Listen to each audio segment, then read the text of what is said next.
ಶ್ರೀ ಗಣಪತಿ ಶಾರದಾ ಗುರುಭ್ಯೋ ನಮಃ. ತ್ವಮೇವ ಮಾತಾ ಚ ಪಿತಾ ತ್ವಮೇವ ತ್ವಮೇವ ಬಂಧುಶ್ಚ ಸಖಾ ತ್ವಮೇವ ತ್ವಮೇವ ವಿದ್ಯಾ ದ್ರವಿಣಂ ತ್ವಮೇವ ತ್ವಮೇವ ಸರ್ವಂ ಮಮ ದೇವ ದೇವ. ಶ್ರೋತೃಗಳಿಗೆ ಶ್ರೀ ಶಿವಪುರಾಣದ ರುದ್ರ ಸಂಹಿತೆಯ ಪ್ರಥಮವಾದ ಸೃಷ್ಟಿಖಂಡಕ್ಕೆ ಸ್ವಾಗತ. ಈ ಭಾಗದಲ್ಲಿ ವಿಶೇಷವಾದ ಶಿವನ ಮಹಿಮೆಯನ್ನು ಕುರಿತಾದ ಕಥೆಗಳನ್ನು ಸೂತ ಪುರಾಣಿಕರು ಋಷಿಗಳಿಗೆ ಹೇಳುತ್ತಿರುವರು. ವಿಶ್ವೋದ್ಭವ ಸ್ಥಿತಿಲಯಾದಿಷು ಹೇತುಮೇಕಂ ಗೌರೀಪತಿಂ ವಿದಿತ ತತ್ವಮನಂತ ಕೀರ್ತಿಂ ಮಾಯಾಶ್ರಯಂ ವಿಗತ ಮಾಯಮಚಿಂತ್ಯ ರೂಪಂ ಬೋಧಸ್ವರೂಪಮಮಲಂ ಹಿ ಶಿವಂ ನಮಾಮಿ. ವಿಮಲ ಬೋಧ ಸ್ವರೂಪ ಭಗವಾನ್ ಶಿವನಿಗೆ ನಮಸ್ಕರಿಸುತ್ತೇನೆ. ಅವನು ವಿಶ್ವದ ಉತ್ಪತ್ತಿ, ಸ್ಥಿತಿ ಮತ್ತು ಲಯ ಮುಂತಾದವುಗಳ ಏಕಮಾತ್ರ ಕಾರಣನಾಗಿದ್ದು ಗಿರಿರಾಜಕುಮಾರಿ ಗೌರಿಯ ಪತಿಯು ತತ್ವಜ್ಞನೂ ಆಗಿರುವನು. ಅವನ ಕೀರ್ತಿಗೆ ಅಂತ್ಯವೇ ಇಲ್ಲ. ಮಾಯೆಗೆ ಆಶ್ರಯನಾಗಿದ್ದರೂ ಅದರಿಂದ ಅತ್ಯಂತ ದೂರನಾಗಿರುವನು. ಅಚಿಂತ್ಯ ಸ್ವರೂಪನಾದ ಭಗವಂತನಿಗೆ ನಾನು ವಂದಿಸುತ್ತೇನೆ. ವಂದೇ ಶಿವಂ ತಂ ಪ್ರಕೃತೇರನಾದಿಂ ಪ್ರಶಾಂತಮೇಕಂ ಪುರುಷೋತ್ತಮಂ ಹಿ ಸ್ವಮಾಯಯಾ ಕೃತ್ಸ್ನಮಿದಂ ಖಿ ಸೃಷ್ಟ್ವಾ ನಭೋವದಂತರ್ಬಹಿರಾಸ್ಥಿತೋ ಯಃ. ಸ್ವಭಾವದಿಂದಲೇ ಅನಾದಿಯು ಶಾಂತ ಸ್ವರೂಪನು ಏಕಮಾತ್ರ ಪುರುಷೋತ್ತಮನೂ ಆದ ಶಿವನನ್ನು ನಾನು ವಂದಿಸುತ್ತೇನೆ. ಅವನು ತನ್ನ ಮಾಯೆಯಿಂದ ಈ ಸಮಸ್ತ ವಿಶ್ವವನ್ನು ಸೃಷ್ಟಿ ಮಾಡಿ ಆಕಾಶದಂತೆ ಇದರ ಒಳಗೂ ಹೊರಗೂ ಸ್ಥಿತನಾಗಿರುವನು. ಒಂದೇಂತರಸ್ಥಂ ನಿಜಗೂಢ ರೂಪಂ ಶಿವಂ ಸ್ವತಃ ಸೃಷ್ಟುಮಿದಂ ಸ್ವಿಚಷ್ಟಿ ಜಗಂತಿ ನಿತ್ಯಂ ಪರಿತೋ ಭ್ರಮಂತಿ ಸನ್ನಿಧೌ ಚುಂಬಕ ಲೋಹವತ್ತಮಂ. ಕಬ್ಬಿಣವು ಚುಂಬಕದಿಂದ ಆಕೃಷ್ಟವಾಗಿ ಅದರ ಸಮೀಪದಲ್ಲೇ ಇರುವಂತೆ ಈ ಸಮಸ್ತ ಜಗತ್ತು ಸದಾಕಾಲ ಎಲ್ಲ ಕಡೆಯಿಂದ ಶಿವನ ಬಳಿಯಲ್ಲೇ ಸುತ್ತುತ್ತಿರುವುದು. ಅವನೇ ಈ ಪ್ರಪಂಚದ ರಚನೆಯ ವಿಧಿಯನ್ನು ತಿಳಿಸಿದ್ದನು. ಅವನು ಎಲ್ಲರ ಒಳಗೆ ಅಂತರ್ಯಾಮಿ ರೂಪದಿಂದ ವಿರಾಜಮಾನನಾಗಿದ್ದಾನೆ. ಅತ್ಯಂತ ಗೂಢ ಸ್ವರೂಪವುಳ್ಳ ಆ ಭಗವಾನ್ ಶಿವನನ್ನು ನಾನು ಆದರದಿಂದ ವಂದಿಸುತ್ತೇನೆ. ಶ್ರೀ ವ್ಯಾಸರು ಹೇಳುತ್ತಾರೆ, ಜಗತ್ಪಿತ ಭಗವಾನ್ ಶಿವನಿಗೂ ಜಗನ್ಮಾತೆಯಾದ ಕಲ್ಯಾಣಮಯಿ ಪಾರ್ವತಿಗೂ ಹಾಗೂ ಆಕೆಯ ಪುತ್ರ ಗಣಪತಿಗೂ ನಮಸ್ಕಾರ ಮಾಡಿ ನಾನು ಈ ಶಿವಪುರಾಣವನ್ನು ವರ್ಣಿಸುವೆನು. ಒಮ್ಮೆ ನೈಮಿಷಾರಣ್ಯದಲ್ಲಿ ವಾಸಿಸುವ ಶೌನಕಾದಿ ಎಲ್ಲ ಮುನಿಗಳು ಉತ್ತಮ ಭಕ್ತಿ ಭಾವದೊಂದಿಗೆ ಸೂತ ಪುರಾಣಿಕರಲ್ಲಿ ಕೇಳಿದರು. ಮಹಾನುಭಾವರಾದ ಸೂತ ಪುರಾಣಿಕರೇ, ವಿದ್ಯೇಶ್ವರ ಸಂಹಿತೆಯ ಸಾಧ್ಯ ಸಾಧನ ಖಂಡವೆಂಬ ಶುಭವಾದ ಉತ್ತಮ ಕಥೆಯನ್ನು ನಾವು ಕೇಳಿಕೊಂಡೆವು. ಅದರ ಮೊದಲ ಭಾಗವು ಅತ್ಯಂತ ರಮಣೀಯವಾಗಿದ್ದು ಶಿವಭಕ್ತರ ಮೇಲೆ ಭಗವಾನ್ ಶಿವನ ವಾತ್ಸಲ್ಯ ಸ್ನೇಹವನ್ನು ಪ್ರಕಟಗೊಳಿಸುವಂತಹದು. ವಿದ್ವಾಂಸರೇ, ಈಗ ತಾವು ಭಗವಾನ್ ಶಿವನ ಪರಮೋತ್ತಮ ಸ್ವರೂಪವನ್ನು ವರ್ಣಿಸಿರಿ. ಜೊತೆಗೆ ಶಿವಪಾರ್ವತಿಯರ ದಿವ್ಯ ಚರಿತ್ರೆಗಳನ್ನು ಪೂರ್ಣ ರೂಪದಿಂದ ಶ್ರವಣ ಮಾಡಿಸಿರಿ. ನಿರ್ಗುಣನಾದ ಮಹೇಶ್ವರನು ಲೋಕದಲ್ಲಿ ಸಗುಣ ರೂಪವನ್ನು ಹೇಗೆ ಧರಿಸುತ್ತಾನೆ, ನಾವೆಲ್ಲರೂ ವಿಚಾರ ಮಾಡಿದರೂ ಶಿವನ ತತ್ವವನ್ನು ತಿಳಿಯಲಾರೆವು. ಸೃಷ್ಟಿಯ ಮೊದಲು ಭಗವಾನ್ ಶಿವನು ಯಾವ ವಿಧದಿಂದ ತನ್ನ ರೂಪದಲ್ಲಿ ಸ್ಥಿತನಾಗಿರುವನು, ಮತ್ತೆ ಸೃಷ್ಟಿಯಾದ ಬಳಿಕ ಆ ಭಗವಂತನು ಕ್ರೀಡಿಸುತ್ತಾ ಸಮ್ಯಕ್ ರೀತಿಯಿಂದ ಹೇಗೆ ವ್ಯವಹಾರ ಮಾಡುವನು, ಸೃಷ್ಟಿ ಕಾಲದ ಅಂತ್ಯವಾದಾಗ ಆ ಮಹೇಶ್ವರ ದೇವನು ಯಾವ ರೂಪದಿಂದ ಸ್ಥಿತನಾಗಿರುತ್ತಾನೆ, ಲೋಕ ಕಲ್ಯಾಣಕಾರಿ ಶಂಕರನು ಹೇಗೆ ಪ್ರಸನ್ನನಾಗುವನು, ಪ್ರಸನ್ನನಾದ ಮಹೇಶ್ವರನು ತನ್ನ ಭಕ್ತರಿಗೆ ಹಾಗೂ ಇತರರಿಗೆ ಯಾವ ಉತ್ತಮ ಫಲವನ್ನು ನೀಡುವನು, ಇದೆಲ್ಲವನ್ನು ನಮಗೆ ಹೇಳಿರಿ. ಭಗವಾನ್ ಶಿವನು ಬೇಗನೆ ಪ್ರಸನ್ನನಾಗುವನು ಎಂದು ನಾವು ಕೇಳಿರುವೆವು. ಅವನು ಅತ್ಯಂತ ದಯಾಳುವಾದ್ದರಿಂದ ತನ್ನ ಭಕ್ತರ ಕಷ್ಟಗಳನ್ನು ಅವನಿಂದ ನೋಡಲಾಗುವುದಿಲ್ಲ. ಬ್ರಹ್ಮ, ವಿಷ್ಣು, ಮಹೇಶ ಈ ಮೂರು ದೇವತೆಗಳು ಶಿವನ ಅಂಗದಿಂದಲೇ ಉತ್ಪನ್ನರಾದವರು. ಅವರ ಪ್ರಾಕಟ್ಯದ ಕಥೆ ಹಾಗೂ ಅವರ ವಿಶೇಷ ಚರಿತ್ರೆಗಳನ್ನು ವರ್ಣಿಸಿರಿ. ಸ್ವಾಮಿ, ತಾವು ಉಮಾದೇವಿಯ ಆವಿರ್ಭಾವ ಮತ್ತು ವಿವಾಹದ ಕಥೆಯನ್ನು ತಿಳಿಸಿರಿ. ವಿಶೇಷವಾಗಿ ಅವರ ಗೃಹಸ್ಥ ಧರ್ಮವನ್ನು ಹಾಗೂ ಇತರ ಲೀಲೆಗಳನ್ನು ವರ್ಣಿಸಿರಿ. ಪುಣ್ಯಾತ್ಮರಾದ ಸೂತ ಪುರಾಣಿಕರೇ, ತಾವು ಇದೆಲ್ಲವನ್ನು ಮತ್ತು ಬೇರೆ ವಿಷಯಗಳನ್ನು ಅವಶ್ಯವಾಗಿ ತಿಳಿಸೋಣವಾಗಲಿ. ಆಗ ಸೂತ ಪುರಾಣಿಕರು ಹೇಳುತ್ತಾರೆ, ಮುನೀಶ್ವರರೇ, ನೀವೆಲ್ಲರೂ ಅತ್ಯಂತ ಉತ್ತಮವಾದ ಮಾತನ್ನು ಕೇಳಿರುವಿರಿ. ಭಗವಾನ್ ಸದಾಶಿವನ ಕಥೆಯಲ್ಲಿ ನಿಮಗೆಲ್ಲರಿಗೂ ಆಂತರಿಕ ನಿಷ್ಠೆಯೂ ಉಂಟಾಗಿದೆ. ಆದ್ದರಿಂದ ನೀವು ಧನ್ಯವಾದಕ್ಕೆ ಪಾತ್ರರಾಗಿರುವಿರಿ. ಬ್ರಾಹ್ಮಣರೇ, ಭಗವಾನ್ ಶಂಕರನ ಗುಣಾನುವಾದವು ಸಾತ್ವಿಕ, ರಾಜಸ, ತಾಮಸ ಹೀಗೆ ಮೂರು ಪ್ರಕೃತಿಯ ಮನುಷ್ಯರಿಗೆ ಸದಾ ಆನಂದವನ್ನು ಕೊಡುವುದು. ಪಶುಗಳನ್ನು ಹಿಂಸಿಸುವ ನಿಷ್ಠುರ ಕೊಲೆಗಡುಕರನ್ನು ಬಿಟ್ಟು ಯಾವ ಪುರುಷನು ಈ ಗುಣಾನುವಾದದಿಂದ ಬೇಸರ ಪಟ್ಟುಕೊಳ್ಳುವನು? ಮನಸ್ಸಿನಲ್ಲಿ ಯಾವುದೇ ತೃಷ್ಣೆಯಿಲ್ಲದ ಮಹಾತ್ಮರು ಭಗವಾನ್ ಶಿವನ ಆ ಗುಣಗಳನ್ನು ಕೀರ್ತಿಸುತ್ತಾರೆ. ಏಕೆಂದರೆ ಆ ಗುಣಗಾನವು ಸಂಸಾರ ರೂಪಿ ರೋಗದ ಪರಮೌಷಧವಾಗಿದೆ. ಮನಸ್ಸು ಕಿವಿಗಳಿಗೆ ಪ್ರಿಯವಾಗಿರುವ ಅದು ಸಮಸ್ತ ಮನೋರಥಗಳನ್ನು ಈಡೇರಿಸುವುದು. ಬ್ರಾಹ್ಮಣರೇ, ನಿಮ್ಮಗಳ ಪ್ರಶ್ನೆಗನುಸಾರವಾಗಿ ನಾನು ಯಥಾಬುದ್ಧಿ ಪ್ರಯತ್ನಪೂರ್ವಕ ಶಿವಲೀಲೆಯನ್ನು ವರ್ಣಿಸುವೆನು. ತಾವು ಆದರದಿಂದ ಶ್ರವಣಿಸಿರಿ. ನೀವುಗಳು ಕೇಳಿದಂತೆಯೇ ದೇವರ್ಷಿ ನಾರದರು ಶಿವರೂಪಿ ಭಗವಾನ್ ವಿಷ್ಣುವಿನಿಂದ ಪ್ರೇರಿತರಾಗಿ ತಮ್ಮ ತಂದೆಯ ಬಳಿಯಲ್ಲಿ ಕೇಳಿದ್ದರು.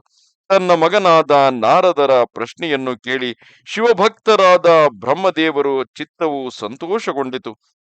ಅವರು ಆ ಮುನಿ ಶಿರೋಮಣಿಗೆ ಹರ್ಷವನ್ನುಂಟು ಮಾಡುತ್ತಾ ಪ್ರೇಮಪೂರ್ವಕ ಭಗವಾನ್ ಶಿವನ ಕೀರ್ತಿಯನ್ನು ಗಾನ ಮಾಡತೊಡಗಿದರು. ಬ್ರಹ್ಮ ಮಾನಸ ಪುತ್ರರಾದ ಮುನಿ ಶಿರೋಮಣಿ ವಿಪ್ರವರ ನಾರದರು ಒಮ್ಮೆ ವಿನೀತ ಚಿತ್ತರಾಗಿ ತಪಸ್ಸಿನಲ್ಲಿ ಮನಸ್ಸನ್ನು ತೊಡಗಿಸಿದರು. ಹಿಮಾಲಯ ಪರ್ವತದಲ್ಲಿ ಅತ್ಯಂತ ಶೋಭಾಸಂಪನ್ನವಾದ ಒಂದು ಗುಹೆಯಿತ್ತು. ಅದರ ಸನಿಹದಲ್ಲಿ ದೇವನದಿ ಗಂಗೆಯು ನಿರಂತರವಾಗಿ ವೇಗದಿಂದ ಹರಿಯುತ್ತಿದ್ದಳು. ಅಲ್ಲಿ ಅನೇಕ ಪ್ರಕಾರದ ಶೋಭೆಗಳಿಂದ ಸುಶೋಭಿತವಾದ ಒಂದು ದಿವ್ಯ ಆಶ್ರಮವಿತ್ತು. ದಿವ್ಯದರ್ಶಿ ನಾರದರು ತಪಸ್ಸಿಗಾಗಿ ಅದೇ ಆಶ್ರಮಕ್ಕೆ ತೆರಳಿದರು. ಆ ಗುಹೆಯನ್ನು ಕಂಡು ಮುನಿಶ್ರೇಷ್ಠ ನಾರದರಿಗೆ ಬಹಳ ಸಂತೋಷವಾಯಿತು. ಅವರು ಸುದೀರ್ಘ ಕಾಲದವರೆಗೆ ಅಲ್ಲಿ ತಪಸ್ಸು ಮಾಡುತ್ತಾ ಇದ್ದರು. ಅವರ ಅಂತಃಕರಣವು ಶುದ್ಧವಾಗಿತ್ತು. ಅವರು ದೃಢವಾದ ಆಸನದಲ್ಲಿ ಕುಳಿತು ಮೌನವಾಗಿದ್ದು ಪ್ರಾಣಾಯಾಮದೊಂದಿಗೆ ಸಮಾಧಿಯಲ್ಲಿ ಸ್ಥಿತರಾದರು. ಬ್ರಾಹ್ಮಣರೇ, ಬ್ರಹ್ಮನ ಸಾಕ್ಷಾತ್ಕಾರವಾಗಿಸುವ ಅಹಂ ಬ್ರಹ್ಮಾಸ್ಮಿ, ನಾನು ಬ್ರಹ್ಮನೇ ಆಗಿದ್ದೇನೆ ಎಂಬ ಈ ವಿಜ್ಞಾನವು ಪ್ರಕಟವಾಗುವ ಸಮಾಧಿಯಲ್ಲಿ ಅವರು ನೆಲೆಸಿದರು. ಮುನಿವರಿಯ ನಾರದರು ಹೀಗೆ ತಪಸ್ಸಿನಲ್ಲಿ ತೊಡಗಿದಾಗ ಇದನ್ನು ತಿಳಿದ ಇಂದ್ರನು ನಡುಗಿ ಹೋದನು. ಅವನು ಮಾನಸಿಕ ಸಂತಾಪದಿಂದ ವಿಹ್ವಲನಾದನು. ಈ ನಾರದ ಮುನಿಯು ನನ್ನ ರಾಜ್ಯವನ್ನು ಪಡೆಯಲು ಬಯಸುವರು ಎಂದು ಮನಸ್ಸಿನಲ್ಲಿ ಯೋಚಿಸಿ ದೇವೇಂದ್ರನು ಅವರ ತಪಸ್ಸಿನಲ್ಲಿ ವಿಘ್ನವನ್ನೊಡ್ಡಲು ಪ್ರಯತ್ನಿಸಿದನು. ಸಾಮಾನ್ಯವಾಗಿ ಯಾರು ಸುಖಭೋಗಗಳನ್ನು, ಐಶ್ವರ್ಯ, ಪದವಿಯನ್ನು ಅನುಭವಿಸುತ್ತಿರುವರೋ ಅವರ ಮನಸ್ಸಿನಲ್ಲಿ ಭಯವು ನಿರಂತರವಾಗಿ ಇರುತ್ತದೆ. ಯಾರು ಅದೆಲ್ಲವನ್ನು ಕಿತ್ತುಕೊಳ್ಳುವರೋ ಎಂಬ ಭಯವೇ ಅದಾಗಿರುತ್ತದೆ. ಆಗ ದೇವರಾಜನು ತನ್ನ ಮನಸ್ಸಿನಿಂದ ಕಾಮದೇವನನ್ನು ಸ್ಮರಿಸಿದನು. ಸ್ಮರಿಸಿದಾಗಲೇ ಕಾಮದೇವನು ಬಂದು ನಿಂತನು. ಮಹೇಂದ್ರನು ಅವನಿಗೆ ನಾರದರ ತಪಸ್ಸಿನಲ್ಲಿ ವಿಘ್ನವನ್ನೊಡ್ಡಲು ಆದೇಶಿಸಿದನು. ಹೀಗೆ ಅಪ್ಪಣೆಯನ್ನು ಪಡೆದ ಕಾಮದೇವನು ವಸಂತನನ್ನು ಜೊತೆಗೂಡಿ ಗರ್ವದಿಂದ ನಾರದರು ತಪಸ್ಸು ಮಾಡುವಲ್ಲಿಗೆ ಬಂದು ತನ್ನ ಉಪಾಯಗಳನ್ನು ಮಾಡತೊಡಗಿದನು. ಅವನು ಬಹುಬೇಗನೆ ಅಲ್ಲಿ ತನ್ನ ಸಕಲ ಕಲೆಗಳನ್ನು ರಚಿಸಿದನು. ವಸಂತನು ಮದಮತ್ತನಾಗಿ ತನ್ನ ಪ್ರಭಾವವನ್ನು ಅನೇಕ ರೀತಿಯಿಂದ ಪ್ರಕಟಿಸಿದನು. ಮುನಿಶ್ರೇಷ್ಠರೇ, ಕಾಮದೇವ ಮತ್ತು ವಸಂತ ಇವರು ಅವಿರತ ಪ್ರಯತ್ನ ಮಾಡಿದರು. ನಾರದ ಮುನಿಯ ಚಿತ್ತದಲ್ಲಿ ವಿಕಾರವು ಉಂಟಾಗಲಿಲ್ಲ. ಮಹಾದೇವನ ಅನುಗ್ರಹದಿಂದ ಅವರಿಬ್ಬರ ಗರ್ವವು ನುಚ್ಚು ನೂರಾಯಿತು. ಶೌನಕಾದಿ ಮಹರ್ಷಿಗಳೇ, ಹೀಗೆ ಆಗುವುದರಲ್ಲಿ ಒಂದು ಕಾರಣವಿತ್ತು. ಅದನ್ನು ಆದರದಿಂದ ಕೇಳಿರಿ. ಮಹಾದೇವನ ಕೃಪೆಯಿಂದಲೇ ನಾರದ ಮುನಿಗಳ ಮೇಲೆ ಕಾಮದೇವನ ಯಾವ ಪ್ರಭಾವವೂ ಬೀಳಲಿಲ್ಲ. ಹಿಂದೆ ಅದೇ ಆಶ್ರಮದಲ್ಲಿ ಕಾಮಶತ್ರು ಭಗವಾನ್ ಶಿವನು ಉತ್ತಮವಾದ ತಪಸ್ಸನ್ನು ಮಾಡಿದ್ದನು. ಹಾಗೂ ಅಲ್ಲಿ ಶಿವನು ಮುನಿಗಳ ತಪಸ್ಸನ್ನು ಕೆಡಿಸುವಂತಹ ಕಾಮದೇವನನ್ನು ಸುಟ್ಟು ಭಸ್ಮ ಮಾಡಿಬಿಟ್ಟಿದ್ದನು. ಆಗ ರತಿಯು ಕಾಮನನ್ನು ಪುನಃ ಜೀವಂತವಾಗಿಸಲು ದೇವತೆಗಳಲ್ಲಿ ಪ್ರಾರ್ಥಿಸಿದಳು. ಆ ಸಮಯದಲ್ಲಿ ದೇವತೆಗಳು ಸಮಸ್ತ ಲೋಕಗಳ ಕಲ್ಯಾಣವನ್ನು ಮಾಡುವ ಭಗವಾನ್ ಶಂಕರನಲ್ಲಿ ಪ್ರಾರ್ಥಿಸಿಕೊಂಡಿದ್ದರು. ಅವರು ಬೇಡಿಕೊಂಡಾಗ ಶಿವನು ಹೇಳಿದನು, ದೇವತೆಗಳಿರ, ಸ್ವಲ್ಪ ಸಮಯ ಕಳೆದ ಮೇಲೆ ಕಾಮದೇವನು ಜೀವಿತನಾಗುವನು. ಆದರೆ ಇಲ್ಲಿ ಅವನ ಯಾವುದೇ ಉಪಾಯವೂ ನಡೆಯಲಾರದು. ಅಂದರೆ ಯಾವ ಆಶ್ರಮದಲ್ಲಿ ಶಿವನೇ ತಪಸ್ಸು ಮಾಡುತ್ತಾ ರಾಮನನ್ನು ಸುಟ್ಟು ಹಾಕಿದ್ದನೋ ಅಲ್ಲಿ ಅವನ ಯಾವುದೇ ಉಪಾಯ ನಡೆಯಲಾರದು. ಅಮರರೇ, ಇಲ್ಲಿ ನಿಂತುಕೊಂಡು ನಾಲ್ಕು ಕಡೆಗೆ ಕಣ್ಣು ಹಾಯಿಸುವಷ್ಟು ದೂರದವರೆಗೆ ರಾಮದೇವನ ಪುಷ್ಪ ಬಾಣಗಳ ಪ್ರಭಾವ ನಡೆಯಲಾರದು. ಇದರಲ್ಲಿ ಸಂಶಯವೇ ಇಲ್ಲ. ಭಗವಾನ್ ಶಂಕರನ ಈ ಮಾತಿಗನುಗುಣವಾಗಿ ಆಗ ಅಲ್ಲಿ ನಾರದರ ಕುರಿತು ಕಾಮದೇವನ ಪ್ರಭಾವವು ಮಿಥ್ಯೆಯಾಯಿತು. ಅವನು ಶೀಘ್ರವಾಗಿಯೇ ಸ್ವರ್ಗಲೋಕಕ್ಕೆ ಇಂದ್ರನ ಬಳಿಗೆ ಮರಳಿ ಹೋದನು. ಅಲ್ಲಿ ಕಾಮದೇವನು ಎಲ್ಲ ವೃತ್ತಾಂತವನ್ನು ಮುನಿಯ ಪ್ರಭಾವವನ್ನು ಹೇಳಿ, ಅಂದರೆ ಈಗ ನಾರದರ ತಪಸ್ಸನ್ನು ಕೆಡಿಸಲು ಬಂದಿದ್ದಂತಹ ಕಾಮದೇವನು ಅದನ್ನು ಮಾಡಲಾಗದೆ ಹಿಂದಿರುಗಿ ಸ್ವರ್ಗಕ್ಕೆ ಹೋಗಿ ಮುನಿಯ ಪ್ರಭಾವವನ್ನು ಹೇಳಿ ಇಂದ್ರನ ಅಪ್ಪಣೆಯಂತೆ ಅವನು ವಸಂತನೊಂದಿಗೆ ತನ್ನ ಸ್ಥಾನಕ್ಕೆ ಹೊರಟು ಹೋದನು. ಆಗ ದೇವೇಂದ್ರನಿಗೆ ಭಾರಿ ಅಚ್ಚರಿ ಉಂಟಾಯಿತು. ಅವನು ನಾರದರನ್ನು ತುಂಬಾ ಕೊಂಡಾಡಿದನು.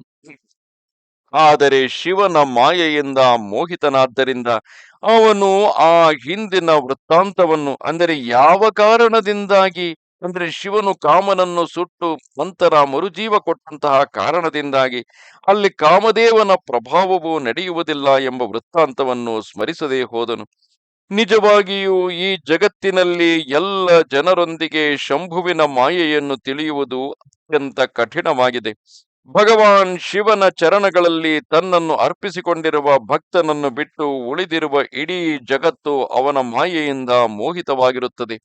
ನಾರದರು ಕೂಡ ಭಗವಾನ್ ಶಂಕರನ ಕೃಪೆಯಿಂದ ಅಲ್ಲಿ ದೀರ್ಘಕಾಲದವರೆಗೆ ತಪಸ್ಸಿನಲ್ಲಿ ತೊಡಗಿದ್ದರು. ಅವರು ತನ್ನ ತಪಸ್ಸು ಪೂರ್ಣವಾಯಿತೆಂದು ತಿಳಿದಾಗ ಆ ಮುನಿಯು ತಪಸ್ಸಿನಿಂದ ವಿರತರಾದರು. ಕಾಮದೇವನ ಮೇಲೆ ನಾನು ವಿಜಯವನ್ನು ಸಾಧಿಸಿದೆ ಎಂದು ತಿಳಿದು ಮುನೀಶ್ವರರ ಮನಸ್ಸಿನಲ್ಲಿ ವ್ಯರ್ಥವಾದ ಗರ್ವವು ಉಂಟಾಯಿತು. ಭಗವಾನ್ ಶಿವನ ಮಾಯೆಯಿಂದ ಮೋಹಿತನಾದ್ದರಿಂದ ಅವರಿಗೆ ಯಥಾರ್ಥವೇನೆಂಬುದರ ಜ್ಞಾನವೂ ಕೂಡ ಉಳಿಯಲಿಲ್ಲ. ಅಂದರೆ ಕಾಮದೇವನು ಪರಾಜಿತನಾಗುವುದರಲ್ಲಿ ಭಗವಾನ್ ಶಂಕರನ ಪ್ರಭಾವವೇ ಕಾರಣವೆಂಬುದನ್ನು ಅವರು ತಿಳಿಯದೆ ಹೋದರು. ಆ ಮಾಯೆಯಿಂದ ಅತ್ಯಂತ ಮೋಹಿತರಾದ ಮುನಿ ಶಿರೋಮಣಿ ನಾರದರು ತಮ್ಮ ಕಾಮ ವಿಜಯದ ವೃತ್ತಾಂತವನ್ನು ತಿಳಿಸಲಿಕ್ಕಾಗಿ ಲಘು ಬಗೆಯಿಂದ ಕೈಲಾಸಕ್ಕೆ ಹೋದರು. ಆಗ ಅವರು ವಿಜಯದ ಮದದಿಂದ ಉನ್ಮತ್ತರಾಗಿದ್ದರು. ಅಲ್ಲಿ ರುದ್ರದೇವರಿಗೆ ನಮಸ್ಕಾರ ಮಾಡಿ ಗರ್ವದಿಂದ ಬೀಗಿದ ಮುನಿಯು ತನ್ನನ್ನು ಮಹಾತ್ಮನೆಂದು ತಿಳಿದು ತನ್ನ ಪ್ರಭಾವದಿಂದಲೇ ಕಾಮದೇವನನ್ನು ಜಯಿಸಿದನೆಂದು ತಿಳಿದು ಶಿವನಲ್ಲಿ ಎಲ್ಲ ವೃತ್ತಾಂತವನ್ನು ಹೇಳಿಬಿಟ್ಟರು. ಅದೆಲ್ಲವನ್ನೂ ಕೇಳಿದ ಭಕ್ತವತ್ಸಲ ಭಗವಾನ್ ಶಂಕರನು ತನ್ನ ಮಾಯೆಯಿಂದಲೇ ಮೋಹಿತನಾದ್ದರಿಂದ ಕಾಮ ವಿಜಯದ ಯಥಾರ್ಥ ಕಾರಣವನ್ನು ತಿಳಿಯದೆ ತಮ್ಮ ವಿವೇಕವನ್ನು ಕಳೆದುಕೊಂಡಿದ್ದ ನಾರದರ ಬಳಿ ಹೇಳಿದನು. ರುದ್ರದೇವರು ಹೇಳುತ್ತಾರೆ, ಅಯ್ಯ ನಾರದನೇ, ನೀನು ದೊಡ್ಡ ವಿದ್ವಾಂಸನಾಗಿದ್ದು ಧನ್ಯವಾದಕ್ಕೆ ಅರ್ಹನಾಗಿರುವೆ. ಆದರೆ ನನ್ನ ಮಾತನ್ನು ಗಮನವಿಟ್ಟು ಕೇಳು. ಇನ್ನು ಮುಂದೆ ಎಂದಿಗೂ ಇಂತಹ ಮಾತನ್ನು ಹೇಳಬೇಡ. ವಿಶೇಷವಾಗಿ ಭಗವಾನ್ ವಿಷ್ಣುವಿನ ಮುಂದೆ ಇದನ್ನು ಎಂದಿಗೂ ಚರ್ಚಿಸಬೇಡ. ನೀನು ನನ್ನ ಬಳಿ ಹೇಳಿದ ವೃತ್ತಾಂತವನ್ನು ಯಾರಾದರೂ ಕೇಳಿದರೂ ಅವರ ಮುಂದೆ ಹೇಳಬೇಡ. ಈ ಸಿದ್ಧಿ ಸಂಬಂಧವಾದ ವೃತ್ತಾಂತವನ್ನು ಸರ್ವಥಾ ಗುಪ್ತವಾಗಿಡಲು ಯೋಗ್ಯವಾಗಿದೆ. ಎಂದಿಗೂ ಯಾರ ಮುಂದೆಯೂ ಪ್ರಕಟಿಸಬಾರದು. ನೀನು ನನಗೆ ವಿಶೇಷವಾಗಿ ಪ್ರಿಯನಾಗಿರುವೆ. ಅದಕ್ಕಾಗಿ ಹೆಚ್ಚು ಒತ್ತು ಕೊಟ್ಟು ನಾನು ಇದನ್ನು ನಿನಗೆ ಹೇಳುತ್ತಿದ್ದೇನೆ ಹಾಗೂ ಇದನ್ನು ಹೇಳದಿರಲು ಆಜ್ಞಾಪಿಸುತ್ತಿದ್ದೇನೆ. ಏಕೆಂದರೆ ನೀನು ಭಗವಾನ್ ವಿಷ್ಣುವಿನ ಭಕ್ತನಾಗಿದ್ದರೂ ನನ್ನ ಹೆಚ್ಚಿನ ಅನುಗಾಮಿಯಾಗಿರುವೆ.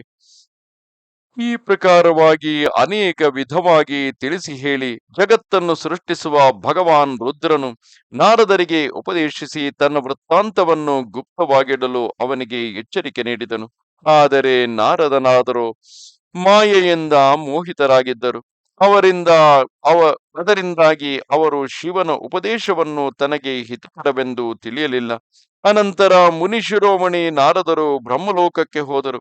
ಅಲ್ಲಿ ಬ್ರಹ್ಮದೇವರಿಗೆ ನಮಸ್ಕರಿಸಿ ತಿಳಿಸಿದರು, ತಂದೆಯೇ, ನಾನು ನನ್ನ ತಪೋಬಲದಿಂದ ಕಾಮದೇವನನ್ನು ಜಯಿಸಿಬಿಟ್ಟೆ.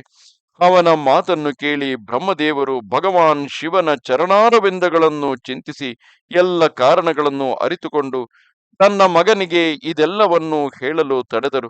ಆದರೆ ನಾರದರು ಮಾಯೆಯಿಂದ ಮೋಹಿತರಾದ್ದರಿಂದ ಅವರ ಮನಸ್ಸಿನಲ್ಲಿ ಮದದಿಂದ ಅಹಂಕಾರ ತುಂಬಿ ಹೋಗಿತ್ತು. ಅವರ ಬುದ್ಧಿಯು ನಷ್ಟವಾಗಿ ಹೋಗಿತ್ತು. ಆದ್ದರಿಂದ ನಾರದರು ತನ್ನ ಎಲ್ಲ ವೃತ್ತಾಂತವನ್ನು ಭಗವಾನ್ ವಿಷ್ಣುವಿನ ಮುಂದೆ ಹೇಳಲು ಶೀಘ್ರವಾಗಿ ಅಲ್ಲಿಂದ ವಿಷ್ಣು ಲೋಕಕ್ಕೆ ಹೋದರು. ನಾರದ ಮುನಿಗಳು ಬರುತ್ತಿರುವುದನ್ನು ನೋಡಿ ಭಗವಾನ್ ವಿಷ್ಣುವು ಅತ್ಯಾದರದಿಂದ ಎದ್ದು ಬೇಗನೆ ಮುಂದೆ ಬಂದು ಮುನಿಯನ್ನು ಬಿಗಿದಪ್ಪಿಕೊಂಡನು. ಮುನಿಯ ಆಗಮನದ ಕಾರಣವು ಅವನಿಗೆ ಮೊದಲೇ ತಿಳಿದಿತ್ತು. ನಾರದರನ್ನು ತನ್ನ ಆಸನದಲ್ಲಿ ಕುಳ್ಳಿರಿಸಿ ಭಗವಾನ್ ಶಿವನ ಚರಣಾರವಿಂದಗಳನ್ನು ನೆನೆದು ಶ್ರೀಹರಿಯು ನಾರದರಲ್ಲಿ ಕೇಳಿದನು. ಅಯ್ಯ ನಾರದ, ಯಾವ ಕಡೆಯಿಂದ ಬರೋಣವಾಯಿತು? ಇಲ್ಲಿಗೆ ಯಾವುದಕ್ಕಾಗಿ ಆಗಮಿಸಿದಿರಿ? ಮುನಿಶ್ರೇಷ್ಠನೇ, ನೀನು ಧನ್ಯನಾಗಿರುವೆ. ನಿನ್ನ ಶುಭಾಗಮನದಿಂದ ನಾನು ಪವಿತ್ರನಾಗಿ ಹೋದೆ. ಭಗವಾನ್ ವಿಷ್ಣುವಿನ ಈ ಮಾತನ್ನು ಕೇಳಿ ಗರ್ವ ತುಂಬಿರುವ ನಾರದ ಮುನಿಗಳು ಮದದಿಂದ ಮೋಹಿತರಾಗಿ ತನ್ನ ಸಕಲ ವೃತ್ತಾಂತವನ್ನು ತುಂಬು ಅಭಿಮಾನದಿಂದ ಹೇಳಿದರು. ನಾರದ ಮುನಿಯ ಈ ಅಹಂಕಾರಯುಕ್ತ ಮಾತನ್ನು ಕೇಳಿ ಭಗವಾನ್ ಮಹಾವಿಷ್ಣುವು ಮನಸ್ಸಿನಲ್ಲಿ ಅವನ ಕಾಮ ವಿಜಯದ ನಿಜವಾದ ಕಾರಣವನ್ನು ಪೂರ್ಣವಾಗಿ ಅರಿತುಕೊಂಡನು. ಶ್ರೀ ವಿಷ್ಣುವು ಹೇಳುತ್ತಾನೆ, ಮುನಿಶ್ರೇಷ್ಠರೇ, ನೀವು ಧನ್ಯರಾಗಿರುವಿರಿ. ನೀವಾದರೂ ತಪಸ್ಸಿನ ಭಂಡಾರವೇ ಆಗಿರುವಿರಿ. ನಿಮ್ಮ ಹೃದಯ ತುಂಬ ಉದಾರವಾಗಿದೆ. ಮುನಿಗಳೇ, ಯಾರೊಳಗೆ ಭಕ್ತಿ, ಜ್ಞಾನ, ವೈರಾಗ್ಯಗಳು ಇರುವುದಿಲ್ಲವೋ ಅವರ ಮನಸ್ಸಿನಲ್ಲಿ ಸಮಸ್ತ ದುಃಖಗಳನ್ನು ಕೊಡುವಂತಹ ಕಾಮ, ಮೋಹ ಮುಂತಾದ ವಿಕಾರಗಳು ಬೇಗನೆ ಉಂಟಾಗುತ್ತವೆ. ನೀವಾದರೂ ನೈಷ್ಠಿಕ ಬ್ರಹ್ಮಚಾರಿಗಳಾಗಿರುವಿರಿ. ಸದಾ ಕಾಲ ಜ್ಞಾನ ವೈರಾಗ್ಯಗಳಿಂದ ಕೂಡಿಕೊಂಡಿರುತ್ತೀರಿ. ಹಾಗಿರುವಾಗ ನಿಮ್ಮಲ್ಲಿ ಕಾಮ ವಿಕಾರವು ಹೇಗೆ ತಾನೇ ಬರಬಲ್ಲದು? ನೀವಾದರೂ ಹುಟ್ಟಿನಿಂದಲೇ ನಿರ್ವಿಕಾರ ಹಾಗೂ ಶುದ್ಧ ಬುದ್ಧಿಯವರಾಗಿರುವಿರಿ. ಶ್ರೀಹರಿಯು ಹೇಳಿದ ಇಂತಹ ಅನೇಕ ಮಾತುಗಳನ್ನು ಕೇಳಿ ಮುನಿ ಶಿರೋಮಣಿ ನಾರದರು ಜೋರಾಗಿ ನಗತೊಡಗಿದರು. ಮನಸ್ಸಿನಲ್ಲೇ ಭಗವಂತನನ್ನು ವಂದಿಸಿ ಹೀಗೆ ಹೇಳತೊಡಗಿದರು.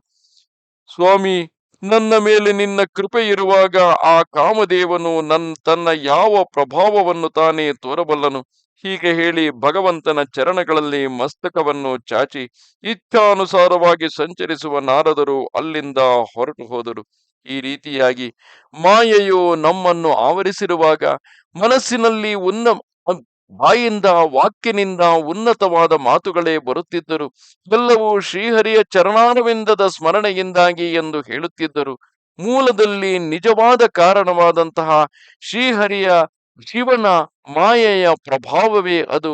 ಆ ಶಿವನ ಮಾಯೆಯಿಂದಾಗಿಯೇ, ಶಿವನ ಗುಣದಿಂದಾಗಿಯೇ, ಶಿವನ ವೈಶಿಷ್ಟ್ಯದಿಂದಾಗಿಯೇ, ಶಿವನ ಮಹತ್ವದಿಂದಾಗಿಯೇ ಅಲ್ಲಿ ಕಾಮದೇವನ ಸಂಹಾರವೇ. ಆದ್ದರಿಂದ ಕಾಮದೇವನು ಸುಟ್ಟು ಬೂದಿಯಾದುದರಿಂದ ಆ ಶಿವನ ಕಾಮಾಶ್ರಮದಲ್ಲಿ ಯಾರೇ ತಪಸ್ಸು ಮಾಡಿದರೂ ಕಾಮನ ಪ್ರಭಾವವು ಅಲ್ಲಿ ಬೀರುವುದಿಲ್ಲ. ಅದಕ್ಕೆಲ್ಲ ಶಿವನ ಮಹತ್ವವೇ, ಶಿವನ ಮಹಾತ್ಮೆಯೇ ಕಾರಣ ಎಂಬ ನಿಜವಾದ ಸತ್ಯ ಅವರ ಮನಃಪಟಲದಲ್ಲಿ ಅರಿವಾಗಲೇ ಇಲ್ಲ. ಅದರ ಪರಿಣಾಮವನ್ನು ಮುಂದೆ ಎದುರಿಸಬೇಕಾಗುತ್ತದೆ. ನಮ್ಮ ಜೀವನದಲ್ಲಿ ನಡೆಯುವ ಪ್ರತಿಯೊಂದು ಘಟನೆಗಳಿಗೂ, ಪ್ರತಿ ಕ್ಷಣದಲ್ಲಿ ನಡೆಯುವ ವಿದ್ಯಮಾನಗಳಿಗೂ ಕೂಡ ಭಗವಾನ್ ಶಿವನೇ ಕಾರಣನಾಗಿರುತ್ತಾನೆ.